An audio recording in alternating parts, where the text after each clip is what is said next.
Hello friends, welcome to first division classes. आज मैं आप लोगों के लिए कक्षा 10वीं के पाठ 16 के महत्वपूर्ण प्रश्नों की व्याख्या लेकर आई हूँ।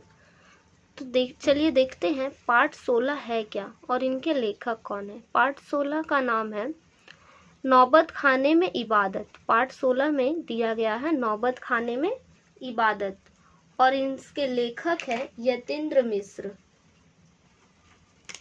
इसके लेखक हैं यतीन्द्र मिश्र। ठीक है। पहला महत्वपूर्ण प्रश्न यह है, शहनाई की दुनिया में डुमराव को क्यों याद किया जाता था। इस पूरे पाठ में शहनाई से रिलेटेड बातें की गई है। ठीक है। तो शहनाई की दुनिया में डुमराव को याद क्यों किया जाता था, इसका पहला महत्वपूर्ण प्रश्न यह है। तो आइए उत्तर देखते हैं इसका। प्रस्तुत पाठ नौबत खाने में इबादत के माध्यम से लेखक यतीन्द्र मिश्र जो हैं यह कहना चाहते हैं कि शहनाई की दुनिया में डुमराव को निम्नांकित कारणों से याद किया जाता है। ठीक है।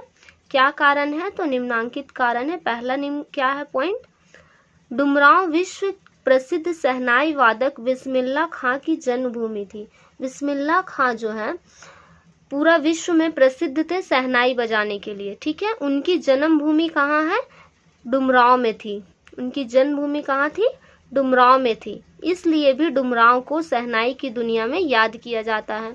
दूसरा पॉइंट है, शहनाई बजाने में जिस रीड का प्रयोग होता है वह मुख्यतः डुमराव में सोन नदी के किनारे पाई जाती है।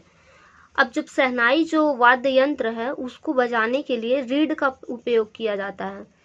एक रीड का अर्थ यहाँ पे जो शहनाई को बजाने में प्रयोग किया जाता है उसे रीड कहते हैं। वो कहाँ पाई जाती है, डुमराव में सोन नदी के किनारे। ठीक है। डुमराव में सोन नदी के किनारे पाई जाती है, मुख्य रूप से वहीं पे पाई जाती है। ठीक है। यह रीड नरकट एक प्रकार की घास से बनाई जाती है। यह रीड जो है एक प्रकार की घास से बनाई जाती है। ठीक, इसलिए भी डुमराव जो है शहनाई की दुनिया में याद किया जाता है, क्योंकि शहनाई बजाने में जो रीड का उपयोग होता है वो भी उसी डुमराव गांव में सोन नदी के किनारे ही पाई जाती है। ठीक है। तीसरा पॉइंट है यहाँ पे, इस समय डुमराव के कारण ही शहनाई जैसा वाद्य यंत्र बजता है। अब डुमराव के किनारे ही पाई जाती है तो इसीलिए जो शहनाई है वो डुमराव गांव में जब पाया जाता है, इसी कारण से ही शहनाई जैसा वाद्य यंत्र बजता है। इसलिए डुमराव क्या है, शहनाई की दुनिया में प्रसिद्ध है। इस प्रकार दोनों में गहरा रिश्ता है। इसी प्रकार से दोनों का रिश्ता जो है वो गहरा है। अगर शहनाई नहीं, मतलब डुमराव में ये नहीं पाया जाता तो शहनाई जैसा वाद्य यंत्र से आज हम लोग वंचित रहते, लेकिन पाया जाता है इसलिए डुमराव को ही प्रसिद्ध किया गया है शहनाई की दुनिया में। ठीक है। दूसरा हमारा महत्वपूर्ण प्रश्न यह है, बिस्मिल्लाह खां की मंगल ध्वनि का नायक क्यों कहा गया है।